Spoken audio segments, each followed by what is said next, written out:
Você já percebeu algo estranho? Quanto mais você tenta se entender, quanto mais você tenta se melhorar, quanto mais você tenta se encontrar, mais confuso tudo parece ficar. É como correr atrás da própria sombra. Quanto mais rápido você corre, mais ela escapa. Talvez o problema não seja você. Talvez seja a própria ideia de que existe algo para encontrar. Desde cedo, nos ensinaram que somos incompletos, que falta algo, que precisamos evoluir, que existe uma versão melhor de nós mesmos esperando no futuro. Então começamos a buscamos sentido, buscamos propósito, buscamos identidade. Mas aqui está o paradoxo. Quem é exatamente que está buscando? Você já tentou usar os olhos para enxergar os próprios olhos? Ou os dentes para morder a si mesmos? A busca pela verdadeira versão de si cria uma divisão artificial. De um lado, quem você é agora. Do outro, quem você deveria ser. E essa divisão nunca se resolve. Existe uma crença silenciosa que quase ninguém questiona. A ideia de que existe um eu separado do mundo. Como se você estivesse aqui dentro e o mundo lá fora. Mas observe com atenção. Onde exatamente termina você e começa o mundo? Sua respiração não é uma troca constante com o ambiente? Seu corpo não é feito da comida, da água e do ar que vieram de fora? A sensação de ser um eu isolado é mais parecida com um hábito mental do que com um fato da realidade. Quando você tenta se controlar, quem controla quem? Essa pergunta não tem resposta lógica, e isso já diz muito. Grande parte do sofrimento humano vem de uma ideia simples. A ideia de que deveríamos estar no controle, controlar emoções, controlar pensamentos, controlar o futuro. Mas a vida não funciona como uma máquina. Ela funciona como uma dança. Ninguém dança tentando prever cada passo com antecedência. Se fizer isso, perde o ritmo. Quando você tenta controlar demais a vida, você não fica mais seguro, fica mais tenso. Talvez a paz não esteja em controlar melhor, mas em confiar mais. Aqui está algo libertador. Você não precisa se livrar do ego, nem destruir a mente, nem alcançar um estado especial.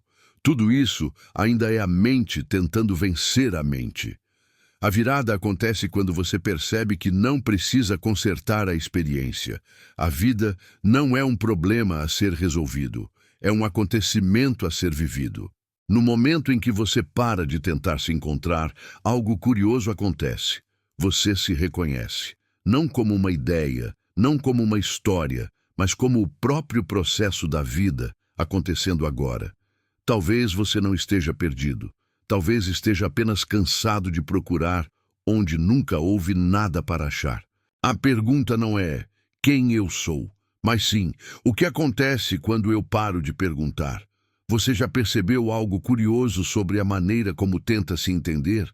Quanto mais você pensa sobre quem é, quanto mais tenta se melhorar, quanto mais tenta se encontrar, mais distante parece ficar de si mesmo. É como tentar correr atrás da própria sombra. Quanto mais rápido você corre, mais ela se alonga à sua frente. Talvez o problema não seja você. Talvez o problema seja a própria ideia de que existe algo para ser encontrado. Desde cedo, quase todos nós aprendemos a mesma lição silenciosa. A ideia de que somos incompletos. Algo falta. Algo precisa ser ajustado. Algo em nós precisa melhorar para então, finalmente, podermos descansar. E assim começa a busca. Buscamos sentido, buscamos propósito, buscamos identidade, buscamos uma versão futura de nós mesmos que, supostamente, estará em paz. Mas aqui surge uma pergunta desconcertante. Quem é exatamente que está buscando? Você já tentou usar os olhos para enxergar os próprios olhos? Ou os dentes para morder a si mesmos? Essa é a armadilha sutil da busca espiritual, psicológica ou existencial. Ela cria uma divisão artificial. De um lado, quem eu sou agora. Do outro, quem eu deveria ser. E essa divisão nunca se resolve. porque o buscador e o objeto da busca são a mesma coisa. Quanto mais você tenta se tornar algo, mais confirma a sensação de que ainda não é suficiente. Existe uma crença profunda, raramente questionada, que sustenta tudo isso. A crença de que existe um eu separado do mundo. Como se você estivesse aqui dentro, observando, e o mundo estivesse lá fora, acontecendo, mas observe com mais cuidado. Onde exatamente você termina e o mundo começa. Sua respiração não é uma troca contínua com o ambiente. O ar que entra em você estava, segundos atrás, lá fora. E em instantes estará fora novamente. Seu corpo não é feito da comida que veio da terra, da água que veio da chuva, dos elementos que circularam por incontáveis outras formas de vida. A ideia de um eu isolado não é um fato da realidade. É um hábito mental. Uma história que a mente conta para organizar a experiência. Quando você tenta se controlar, quem está controlando quem? Se você diz, eu preciso controlar meus pensamentos, quem é esse eu que controla? E quem são os pensamentos a serem controlados? Essa pergunta não tem resposta lógica. E isso não é um defeito, é o ponto central. Grande parte do sofrimento humano nasce da obsessão pelo controle. Controlar, plugin emoções, controlar pensamentos, controlar decisões, controlar o futuro. Mas a vida não funciona como uma máquina. Ela funciona como uma dança. Ninguém dança tentando prever cada passo com antecedência. Se fizer isso, perde o ritmo. Fica rígido, fica fora da música. Quando você tenta controlar demais a vida, não fica mais seguro, fica mais tenso. Talvez a paz não esteja em controlar melhor, mas em confiar mais. Confiar não no sentido de acreditar em algo específico, mas no sentido de perceber que a vida já está se movendo sozinha. Aqui está algo profundamente libertador.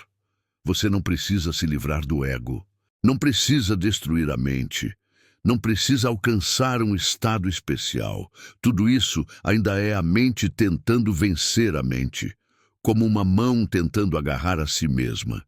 A virada acontece quando você percebe que não precisa consertar a experiência. A vida não é um problema a ser resolvido, é um acontecimento a ser vivido. Observe um rio. Ele não tenta chegar ao oceano mais rápido. Ele não se culpa por fazer curvas. Ele simplesmente flui. E, curiosamente, chega. No momento em que você para de tentar se encontrar, algo estranho acontece. Você se reconhece. Não como uma ideia, não como um nome, não como uma história pessoal, mas como o próprio processo da vida acontecendo agora. O som que você ouve, a respiração que acontece sozinha, o pensamento que surge sem ser convidado. Tudo isso já está acontecendo sem esforço. Talvez você nunca tenha estado perdido. Talvez esteja apenas cansado de procurar onde nunca houve nada para achar. Então talvez a pergunta não seja quem eu sou, mas algo muito mais simples e muito mais inquietante. O que acontece quando eu paro de perguntar e apenas escuto? E quando você apenas escuta, sem tentar interpretar, sem tentar melhorar a experiência, algo curioso se revela. Você percebe que os pensamentos continuam surgindo, as emoções continuam aparecendo, a vida continua acontecendo, mas agora há menos resistência. O sofrimento, em grande parte, não vem da dor em si, vem da tentativa de escapar dela, da ideia de que isso não deveria estar acontecendo. Mas a vida não pede permissão para acontecer, ela simplesmente acontece. A chuva não se desculpa por cair, o vento não explica por que sopra, e você não precisa justificar cada sentimento que surge dentro de si. Observe como a mente tenta transformar tudo em um projeto. Até mesmo o silêncio vira algo a ser conquistado. Até mesmo a paz vira uma meta distante. Mas paz não é ausência de movimento, É ausência de guerra interna. É parar de lutar contra aquilo que já está aqui. Alan Watts costumava dizer que tentar se iluminar é como tentar se levantar puxando os próprios cabelos. O esforço já carrega o erro dentro dele, porque quem está tentando se libertar é a própria prisão imaginária. Quando você para de tentar mudar a experiência muda sozinha. Não porque você a controlou, mas porque parou de resistir. Existe uma liberdade estranha nisso. Uma liberdade que não depende de condições externas. Você pode estar confuso e ainda assim em paz. Pode estar triste e ainda assim inteiro, porque você não é o estado que passa. Você é o espaço onde ele acontece. Os pensamentos são como nuvens. Eles vêm e vão, alguns são leves, outros carregados, mas o céu não precisa escolher quais nuvens permitir, ele simplesmente é. Quando você percebe isso, algo profundo se dissolve. A sensação de que precisa estar sempre resolvido, sempre alinhado, sempre melhor. Você percebe que a vida não está esperando você se tornar outra pessoa para começar. Ela já começou e você já está nela. Talvez o maior alívio seja perceber que você não precisa chegar a lugar nenhum. Não há linha de chegada. Não há versão final. A ideia de progresso interior infinito é apenas mais uma história da mente. Isso não significa desistir da vida. Significa parar de lutar contra ela. Viver deixa de ser um problema e se torna uma participação. Como uma música que não exige que você entenda cada nota para dançar. Você não precisa entender a vida. Você precisa senti-la. E sentir não é pensar sobre sentir. É permitir. No fundo, aquilo que você sempre buscou, essa sensação de estar em casa, essa sensação de pertencimento, nunca esteve ausente, ela só estava encoberta pelo barulho da busca. Então, talvez por um momento, você possa simplesmente descansar. Não descansar no sentido de parar tudo, mas descansar da necessidade de se consertar, respirar, ouvir, sentir, e deixar que a vida seja exatamente o que ela já é, sem rótulos, sem metas espirituais, sem a pressão de se tornar alguém melhor. Apenas isso, este instante, e curiosamente, quando você para de procurar sentido, o sentido aparece, não como uma resposta, mas como uma presença. Talvez, no fundo, tudo isso seja mais simples do que parece. Talvez a vida nunca tenha pedido para ser decifrada. Talvez ela só tenha pedido para ser vivida. Quando você percebe isso, algo relaxa, o peso diminui, a urgência desaparece, você continua vivendo, continua pensando, continua sentindo, mas agora, sem tanta pressão para chegar a algum lugar. Se essa reflexão encontrou você em um momento específico da sua vida, saiba que isso não é coincidência. Essas ideias surgem quando estamos prontos para escutar, mesmo que não saibamos exatamente o que estamos ouvindo. Aqui, neste espaço, não se trata de oferecer respostas prontas, mas de criar pausas, pausas em meio ao barulho, pausas em meio à pressa, pausas para lembrar que você já faz parte de tudo isso. Se você sente que esse tipo de reflexão te ajuda a enxergar a vida com mais leveza, se essas palavras tocaram algo silencioso dentro de você, talvez você queira continuar por aqui. Você pode se inscrever no canal, não como um compromisso, mas como um convite. Um convite para parar de vez em quando e olhar a vida sem tanta pressa de entendê-la. Se este vídeo fez sentido para você, curtir é apenas uma forma simples de dizer: isso me encontrou no momento certo. E se quiser compartilhar, talvez exista alguém que precise exatamente dessa pausa hoje. Não há nada que você precise se tornar depois disso. Nenhum estado especial para alcançar. Apenas continue vivendo. E quando sentir, volte.